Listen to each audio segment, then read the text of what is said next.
My name is Hannah, and this is my year of less stuff.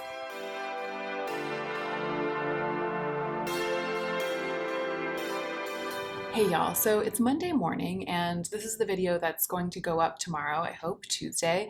I'm still going strong with trying to get a video up every day. And this is kind of like the first work day, the first like work at home day that we have had. So last week we lost access to our work building where our studio is, so we can no longer go back and forth between work and home, which we had been doing because we were the only people over there. We can't do that anymore, so we spent the weekend setting up the house so that Joe and I can both work from home. So this morning we got up, we got our clothes on, we kind of like, had breakfast, and then Joe was like, bye, I'm going to work. And I was like, bye, see you at lunch. And he went like 4 feet over in that direction and sat down at his desk and started working, and we haven't talked to each other since. That's our strategy. We'll talk at lunch. So he's here and is so graciously just letting it be that I'm going to be like filming and filming while he's working and working. We are making it work. He might actually have to take a call in a second, but that's fine. We'll make it work. I am going to be talking about new makeup releases. I've had to like reckon with myself a little bit to get myself to film a video like this, because so far I've been doing like get ready with me videos where I've been able to just like touch base and talk about what's going on.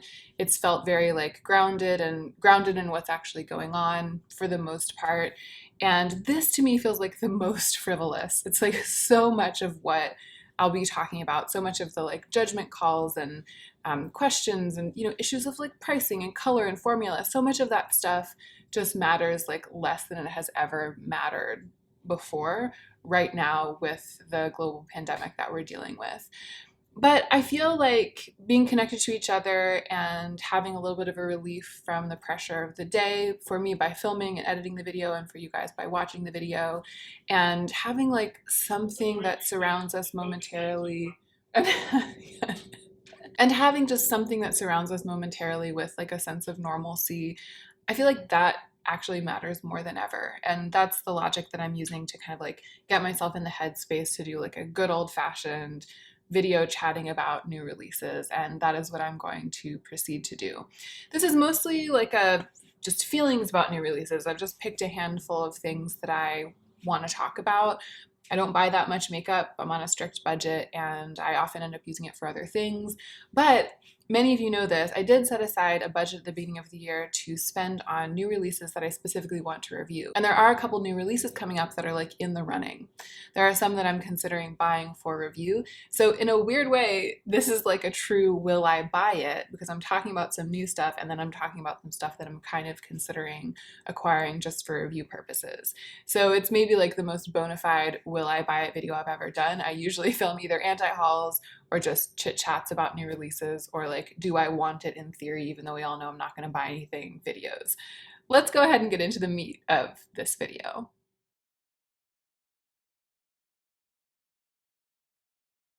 So the first thing I want to talk about is actually currently, as I'm filming this, the latest post on Trend Mood. It's a release from Givenchy, the new Le Rose Perfecto in a liquid shine formula. And I just have one reason for wanting to chat about this, which is that I know that of course I don't need it. I don't feel compelled to get it. And I know that I don't need to kind of like pursue questions about an interest in it, because I am realizing more and more that I much prefer a bullet lipstick formula. Swatching all of my bullet lipsticks was so fun. I feel reconnected with them all. I'm wearing Maybelline Gone Greige on my lips today and I feel like it's perfect. I forgot to say this in the intro, but I 100% did the most today. I have freshly washed hair. That's why I'm dealing with all of this volume. I have on a full sparkly eye look and a lip look and like full face. I sculpted my brows and filled them in with a pencil. Who am I? I think the person that I am is a person who's trying to do the most for her YouTube video because things are so crazy. I'm wearing this amazing blouse that I rented from Newly, and I love Gone Greige with the blouse. I feel like maybe it would be better for showing off the blouse if my hair were up, but I didn't want to like hide this volume in a bun. It's like my first day hair and I wanted to show it off. Maybe I'll wear the blouse again in a video before I send it back to Nuuly. I know it's kind of a lot, but what else am I gonna do? Anyway, that was all just to say that I'm wearing this lipstick because I swatched all of my bullet lipsticks, and that got me back in touch with how much I love my bullet lipsticks.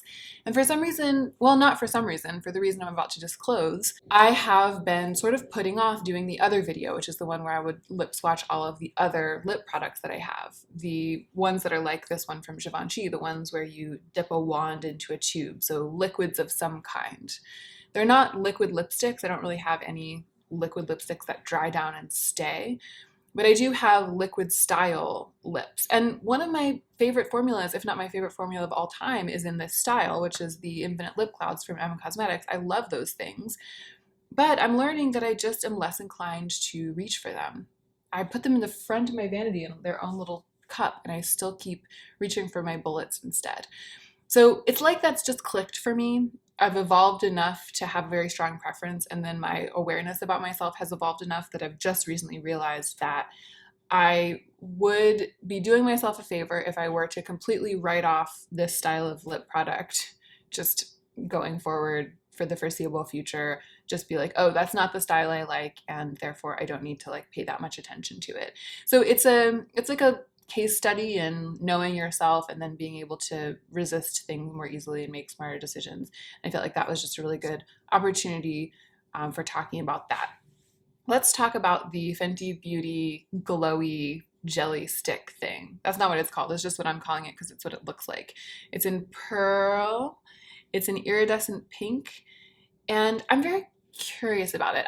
This is something about which I have a curiosity that is such that it makes me want to not buy it. There are so many questions, like what's the texture like? What's the color actually like? Does it mix well with other things? Does it set down or does it stay tacky? Like, what is it? It's just really, really hard to tell what it is. It says it's translucent, a non-sticky base, pearly and iridescent, but without the glitter. Like it just, I feel like you can't tell very much about what it really does. I won't know what it really does until people start reviewing it and I start assiduously watching their reviews. I think that there's a chance that this could be like my holy grail product of all time. Like it has the hallmarks of a thing that could be that, depending. If it checks a bunch of boxes that I just can't tell whether or not it checks from the advertising, it could be something that I would have a lot of interest in and that I might one day want to acquire for myself. That's why I'm interested in it. But my first reaction, my like gut reaction to the advertising is just like, it just looks like a clear jelly stick, and it doesn't really make me want to buy it. So I'm gonna hold off judgment on that one. So this is another one that's like a case study in knowing yourself, the Melt stack that's been turned into a palette. I've heard all sorts of opinions about this. Personally, I prefer a palette. The stacks don't attract me. The reason that I never bought one, I mean, there are a lot of reasons I never bought one. There are a lot of things that I like wanted and resisted buying because you can't buy everything you want. That's like the main reason. But I think it was a little easier for me to resist buying those stacks because I was just, the idea of having one around wasn't as exciting as the idea of having a palette around. I just prefer a palette. So this is smart. If I were Melt, I'd be doing this too. I'd be turning those popular stacks into palettes. It's stunning. Just look at it. I love those colors. I love it. It just makes me want to lick it. It's so good. And the lipsticks that they have next to it in the picture, I don't know if those are newly released or if they've just paired them with the palette for this picture because the colors, but all the colors are it's very me right now, So I'm attracted to it. But Melt is for matte lovers. I've heard people who love mattes say that what they love about Melt are the mattes and that the shimmers don't really do it for them and the shimmers kind of have issues. So it's for matte lovers in that it's like giving matte lovers what they want, which are these stunning mattes. But it's also for matte lovers in the sense that they usually have a majority of mattes in their palettes. And I look at these and I'm like, that cream, that light sort of peach color, that yellow, that yucky mustard. I want all those colors, but I want them to be shimmers. I don't want them in mattes. I have a new appreciation for mattes lately, but I don't want this many mattes. I look at it and I'm able to find that reason, that one reason for me to not continue to consider buying it. And that reason is not just that my financial situation has suddenly become really insecure because I can't work at my job anymore. I mean, that's the real reason. Like, that's the reason for everything, But in the world of this video, where we're setting that aside for a moment and just talking about the aesthetics of a product, the fact that there are so many mattes in this is what makes it easy to say no to it. Oh my gosh, here's one that's not easy for me to say no to. This is a release for which maybe like the main reason for not pursuing my dreams about it, the main reason is that I mean, you know, I'm pretty much on a no buy. I was on a no buy for other reasons. Like before we stopped being able to sew clothes and sell clothes during this time, I still wasn't going to like be buying stuff during this time. That is like my main reason for not wanting to buy this, is just that I'm trying not to buy stuff. Everything about it makes me want to buy it. And that is the new release from Artist Couture. The palette. It looks like the NARS palette of my dreams, but part of me wants to trust the Artist Couture formula even more than the NARS formula, which I feel like is kind of uneven in its palettes. My camera battery ran out right as I was filming, and one time I lost footage when that happened, so I'm always really paranoid about that. I hope that I didn't lose any footage for this. Anyway, I was saying that I'm going to put up we're going to talk about the palette first, okay? And it's just, I think it's that greenish color, that like greenish gunmetal color. It makes this just a little bit more dimensional than a neutral palette. It gives it a little like sexiness, a little grunge. It elevates it to something just more styled. This also has a lot of mattes in it, but for some reason it's really floating my boat in the way that the Melt palette didn't. It just looks so pretty. It looks like I could use it like every day for the rest of my life. And this is what I'm into right now. So very, very pretty, very, very beautifully done. And then to seal the deal, those lippies, it's like a bunch of brown lipsticks. I'm looking at 1, 2, 3, 4, 5, 6 brown lipsticks. I would wear them all. I would wear any one of them. I would wear all of them. I would wear them all at once. I'd wear them all over my face. This is just like a made for Hannah Louise Poston release. It is so, so beautiful. And all I can do now, Sadie, come here. All I can do is just sing its praises, because I'm not going to buy it. I did think for a second about buying it for review, because, you know, I'm letting myself do that. And it would be a really interesting thing to review that eyeshadow palette and like maybe one of the brown lipsticks, maybe the lightest one. But I feel like palettes, eyeshadow palettes, that's something that I really feel like I have too many of still. Like I want to have fewer by the end of the year. There are some other things that I've been like thinking about buying for review, considering, like I'll get to it at the end, considering buying for review, that I don't necessarily feel like if I love it and I decide to add it to my collection that it will have been like an overwhelming or an unwise choice. And even though I'm trying to keep the like buy for review mechanism separate from the thoughts about like what I really want to add to my collection mechanism, eyeshadow palettes, it's like trying it. It's trying it. And I just feel like my desire to crawl towards eyeshadow minimalism is like overwhelming my desire to review this palette. So I don't think that it's going to make it into the list of things that I want to buy for review. The lipstick, one of the lipsticks might have a chance. I'll see. Let's see how it goes once they're released. How much are they? $18 each. Yeah. It's also just a thing that it's like, I would love to review it in the abstract, but I just don't feel that vibe. I don't feel like the idea of reviewing it is like vibing, but it's probably my favorite thing that I've seen in a long time in terms of new releases. Let's talk about Patrick Ta. I am fascinated. I haven't really talked about, I can't remember if I really talked about Patrick Ta before. The brand compels me. The aesthetic, the products, everything about it. I am very compelled by like brands started by makeup artists. I really love the work of Patrick Ta, and I have just been like following his future career with great interest over here. I haven't bought anything from the brand. I had some things on my wish list for a while, kind of checked them out in store, talked myself out of it. It's a situation where I'm like waiting for the release, the right release for me to just jump in and like finally review something from Patrick Ta. That's what's going on. And there just hasn't been one thing yet that stands out enough that is the thing, but it is coming up. So this is one of the things that I wanted to discuss. It's the brow release from Patrick Ta. Patrick Ta is basically releasing like a very, very elegant alternative to soap brows that's in a compact. A lot of you have already been like, are you going to review this? Are you going to review this? I've gotten a lot of tags about it on Instagram. And all told, of all of the things that I could be like buying for a review, it's going to take a pretty small bite out of my purchase for review budget. So I think it's just $22. It's just $22. So I can totally buy this for review when it comes out. And when I finally sort of read about it and watched a little video about it and saw all about it, and I was like, and saw the price, and I was like, oh yeah, this is great. I can do this. It's like the perfect thing for me to buy for review. It's like I'm the one who's over here obsessed with soap brows. This product was essentially made for me, and I've tried so many brow products that kind of claim to do a similar thing. And soap has always been like the absolute beyond end all for me. I also have really, really wiry brows that don't stay in place unless I use something kind of powerful. So I feel like I'm like a good person to review this product, because if it doesn't work well, I'll be able to tell you. I'll probably just get one of them. I can't decide between the one with pigment and the clear one.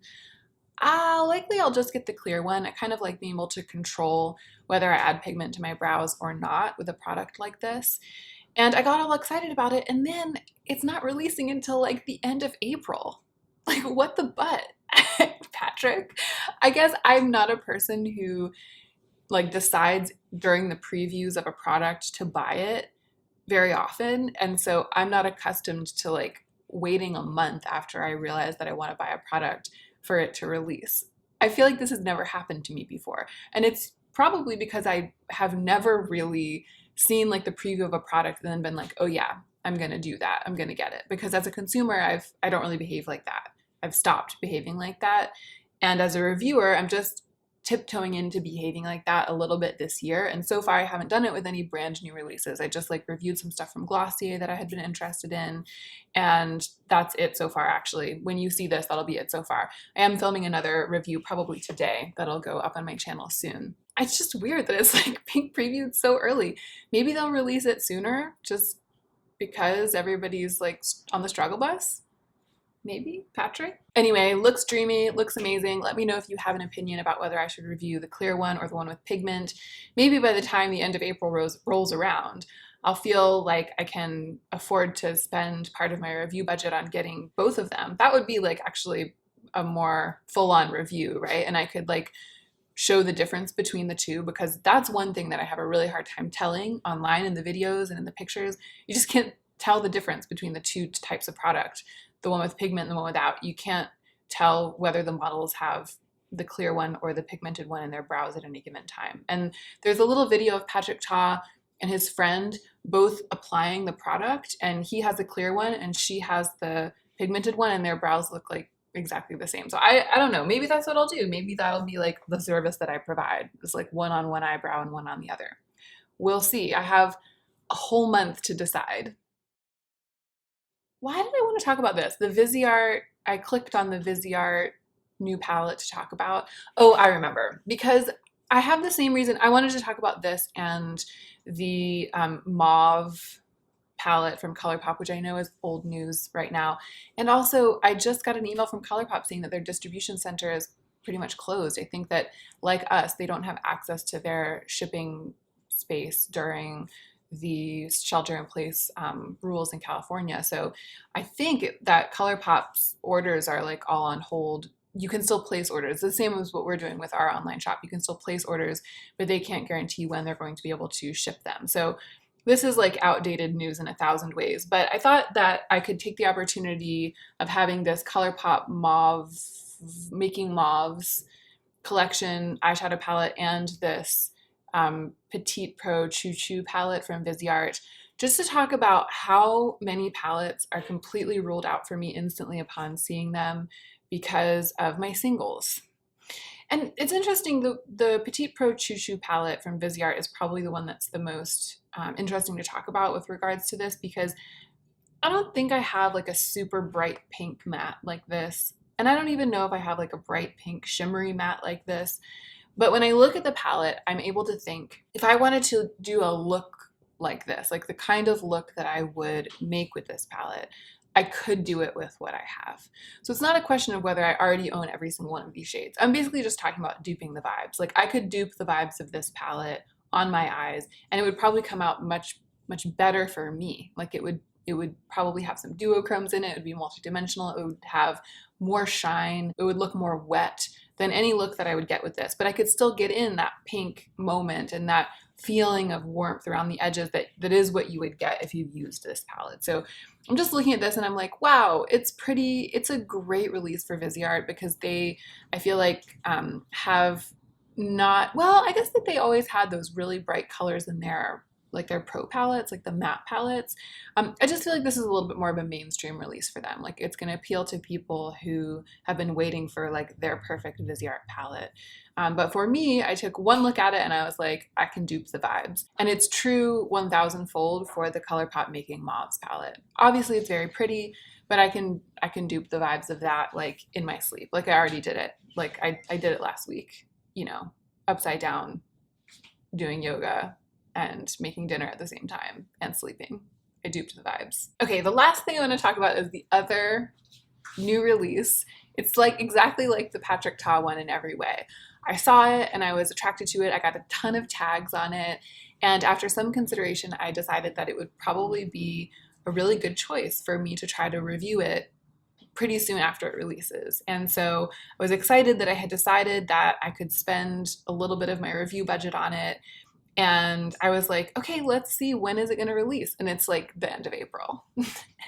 You may have discerned by now that I'm talking about the Fenty cream products. Like, of course, I got tagged a million times on these. Like, I'm the person over here who only wears cream blush, pretty much. That's what I have on my cheeks today. 2 cream blushes layered with each other. I guess I feel like at this moment in my life, I'm somewhat of an authority on cream blushes in pots. And as such, I feel like I'm the right person to review this product when it releases. And also, the blushes are only $20. It's like another thing where I could get the Patrick Ta and I could get one of these and I could review the formulas and I would still be like coming in under $50 for my review budget for that month, which is like roughly what I'm trying to spend each month on products for review. The color, I mean, the only one that's really like screaming my name is the one called Rose Latte. It's like a soft bronzed nude. But I was considering maybe getting one of the brighter ones like Daiquiri Dip or Fuego Flush because I've been really enjoying that bright coral CoverGirl cream blush lately. It's just it's like a color that I've been into and like a look I've been into, that super fresh, almost like hot pinched flush color. I've been eschewing that kind of look for a long time because I feel like it makes a girl out of me. But I think that there's something about the cream quality of the product, the dewy face, and then a little bit of minimal makeup everywhere else, like just mascara on the eyes, that really makes it work. And I've been finding that it works really well for me lately. And so I feel like there's a little bit of an opening to diversify the tones of my cream blush collection.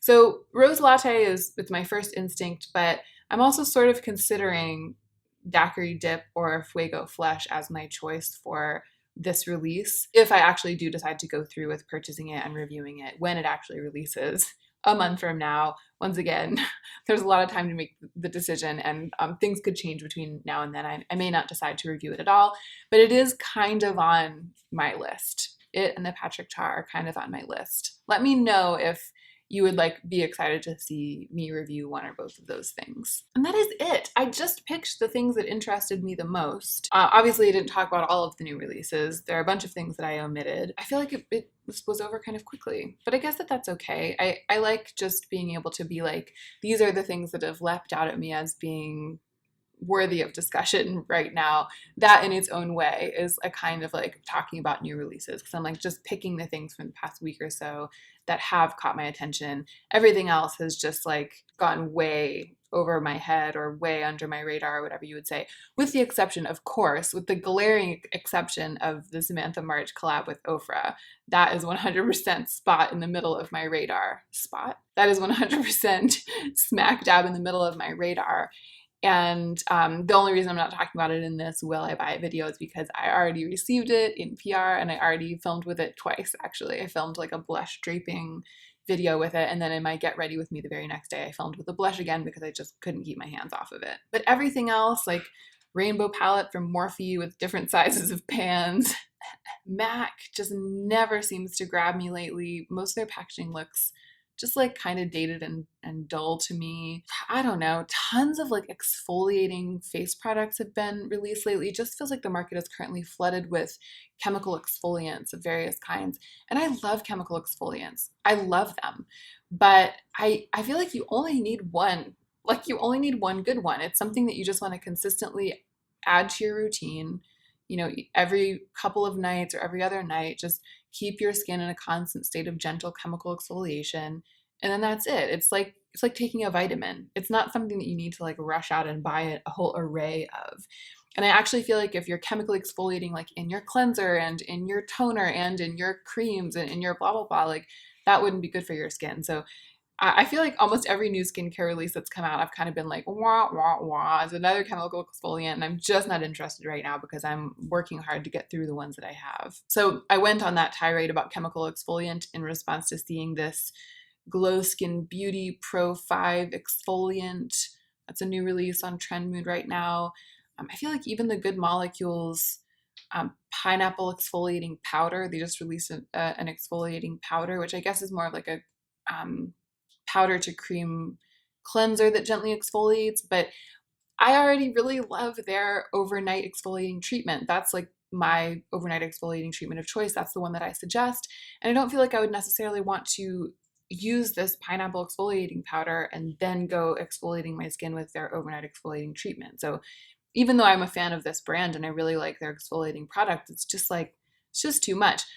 Youth to the People releasing this yerba mate resurfacing energy facial, like it has the word resurfacing in it. That makes me think that it's going to be like an exfoliating product. And it's just, we're just swimming in them, you guys. We're swimming in them. So on the skincare front, there's really not much that's interesting me.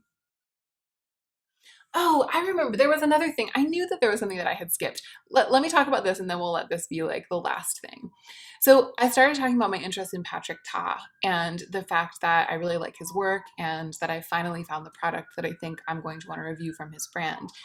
But there's something else going on with Patrick Ta. He's sneak peeking some oranges and reds for lip colors. So when I first got really interested in him, when the brand started releasing and I was just like, who is this Patrick Ta of which you speak?